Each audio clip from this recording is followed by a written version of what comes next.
ध्यान दो बेटा, क्वेश्चन नंबर 10 एनसीईआरटी एक्सरसाइज 9.3 का क्वेश्चन नंबर 10। क्वेश्चन कह रहा है if circles are drawn taking two side of a triangle as diameter. बेटा आपको सर्कल ड्रॉ करना है, ट्रायंगल की सर्कल्स, सर्कल्स मतलब एक से ज्यादा सर्कल ड्रॉ होने वाले हैं। Are drawn taking two side of a triangle, triangle की दो साइडों पे। तो ट्रायंगल बनाते हैं पहले। ये हो गया बेटा ट्रायंगल। क्वेश्चन कह रहा है आपको सर्कल बनाने हैं, तो इस पे दो सर्कल बनेंगे। दो कैसे बनेंगे पता लगा, यहाँ पे लिखा है टू साइड, दो साइडों पे सर्कल बन रहे हैं बेटा। ट्रायंगल की दो साइडों पे सर्कल बन रहे हैं और दोनों साइडों को क्या मानना है आपने, डायमीटर मानना है। तो बेटा सर्कल बनाएंगे।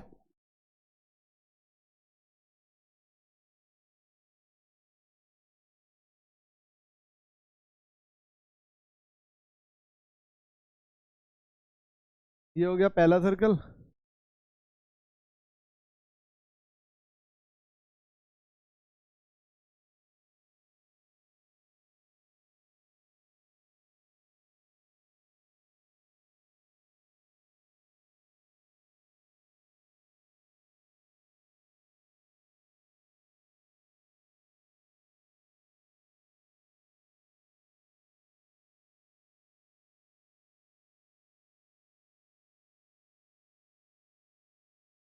और एक सर्कल और बना लेते हैं सेम साइज का।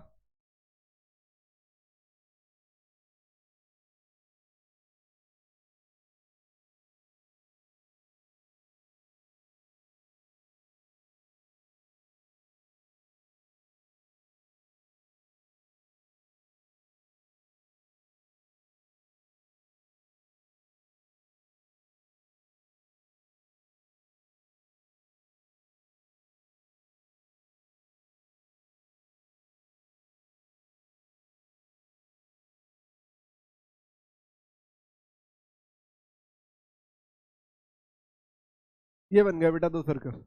ठीक है,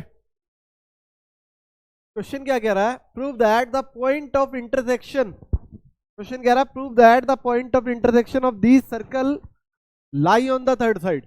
आपको प्रूव करना है कि दोनों सर्कल का पॉइंट ऑफ इंटरसेक्शन, मतलब दोनों सर्कल जहां पे कट कर रहे हैं वो पॉइंट कहां पे लाई होना चाहिए, थर्ड साइड। फिर सुनो ध्यान से एक बार, क्वेश्चन कह रहा है इफ सर्कल्स आर ड्रॉन, एक से ज्यादा सर्कल ड्रॉ हो रहे हैं, taking two side of a triangle, triangle की दो साइडों पे एज डायमीटर, डायमीटर मान के बेटा। तो ये भी एक सर्कल हो गया, ये भी एक सर्कल हो गया। Prove that the point of intersection, prove करना है आपको जो सर्कल का पॉइंट ऑफ इंटरसेक्शन आ रहा है, ये वाला पॉइंट कहाँ लाई करता है, थर्ड साइड के ऊपर, ऊपर ही है फिगर में भी। तो बेटा यहां बनाएंगे ए पॉइंट, बी पॉइंट और सी पॉइंट। ठीक है, डन।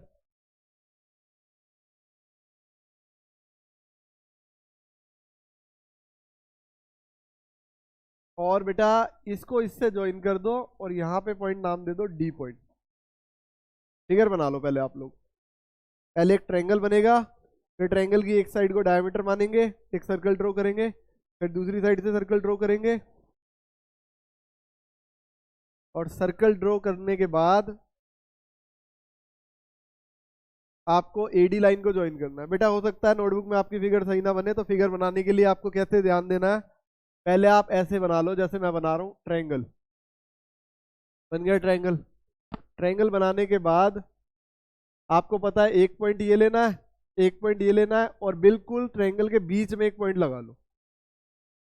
इससे क्या होगा, इससे आपको बेनिफिट होएगा।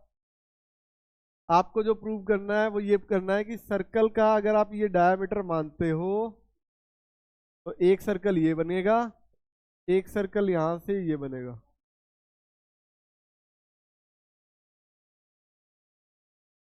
इस तरीके से सर्कल बनेंगे और ये फिगर बनेगी। फिर यहाँ पे डी पॉइंट इसी के ऊपर आएगा।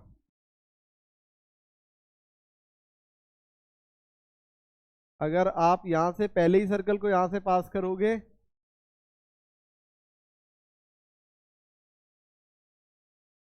ऐसे इस पॉइंट को यहां से मिलाना और यहां से इसको मिलाना और फिर आगे सर्कल ड्रॉ कर देना। ऐसे यहां से इस पॉइंट को मिलाना और यहाँ से इस पॉइंट को मिलाना और सर्कल ड्रॉ कर देना, ऐसे बनेगी फिगर।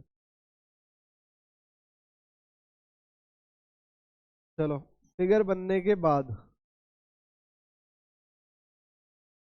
अब आगे क्वेश्चन कह रहा prove that the point of intersection of these circle lie on third side. बेटा कल भी हमने ऐसा क्वेश्चन किया था, आपको याद दिलाता हूँ, क्वेश्चन में थ्योरम वही लगेगी। कल हमने क्वेश्चन किया था ये वाला नहीं, इससे पहले वाला, ये वाला भी नहीं, इससे पहले वाला, ये क्वेश्चन किया था, आपको याद हो तो। हमने इस क्वेश्चन में क्वेश्चन नंबर 7 में पढ़ा था ए बी एक डायमीटर है और एंगल सी, बेटा ये एंगल सी है, angle C lies in semi circle. Angle C कहां पे लाई कर रहा है? सेमी सर्कल के अंदर लाई कर रहा है। अगर एंगल सी सेमी सर्कल के अंदर लाई कर रहा है तो फिर डायमीटर डिवाइड करेगा सर्कल को दो इक्वल पार्ट में, और जब डायमीटर सर्कल को दो इक्वल पार्ट में डिवाइड करेगा तो एंगल सी यहाँ पे क्या हो जाएगा? 90 डिग्री, क्योंकि C lies in semi circle. तो बेटा अब आप फिर से इसमें यही लाइन लिखेंगे,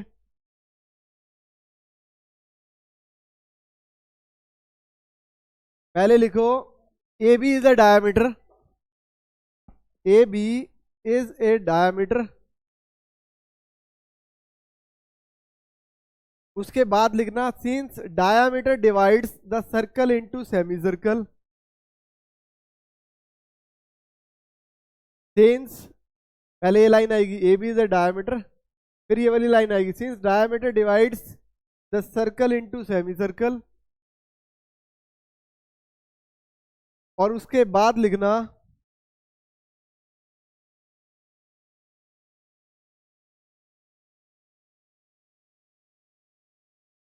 angle D lies in semi circle, उसके बाद लिखना angle D lies in semi circle. क्या क्या लिखा है बेटा हमने? एक लिखा A B is a diameter, फिर हमने लिखा है डायमीटर डिवाइड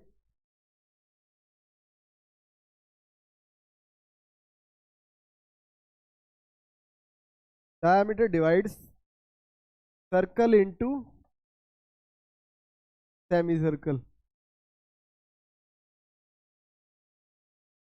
फिर लिखना है angle D lies in semi circle, फिर लिखना है एंगल डी कितना हो गया? 90। बेटा डी मत लिखो, पूरा लिखना ए डी बी, डन बेटा। ऐसे ही दूसरा इस साइड का लिखेंगे ए सी इज ए डायमीटर, ए सी एक डायमीटर, और अगर ए सी डायमीटर है तो डायमीटर डिवाइड सर्कल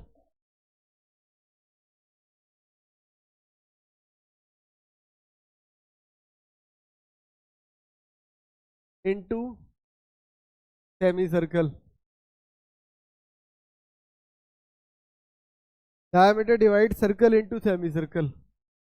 तो अब की बार angle D, angle A D C lies in semi circle,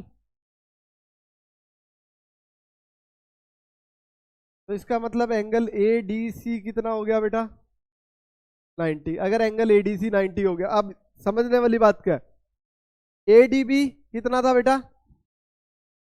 90, और ए डी सी कितना है बेटा? तो फिर दोनों को अगर हम ऐड कर दें तो इसे इक्वेशन फर्स्ट नाम दे दो, इसे इक्वेशन सेकंड नाम दे दो, और अगर हम दोनों को ऐड करें लिखो adding equation first and second. तो फिर angle A D B add हो गया एंगल ए डी सी में, और राइट साइड में 90 प्लस 90 दो बार ऐड हो गया, और ये बन गया पूरा। नहीं नहीं नहीं, अब ये कोई एंगल थोड़ी बनेगा, अगर हम इसको ऐड करेंगे तो ये क्या हो जाएगा? स्ट्रेट लाइन बन जाएगी। तो अभी हम यहाँ पे लिखेंगे इन दोनों का सम, ये वापस रिपीट लिखो A D B plus A D C equal to हो गया 180,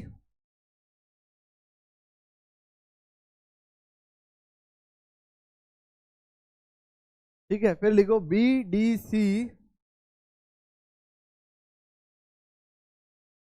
is a straight line by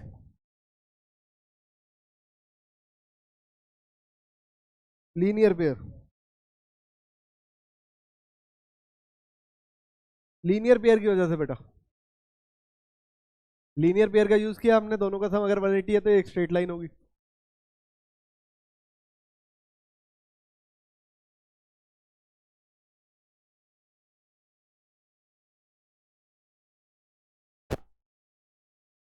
done बेटा, चले नेक्स्ट क्वेश्चन पे, कोई डाउट तो नहीं? चलो नोट करो नेक्स्ट।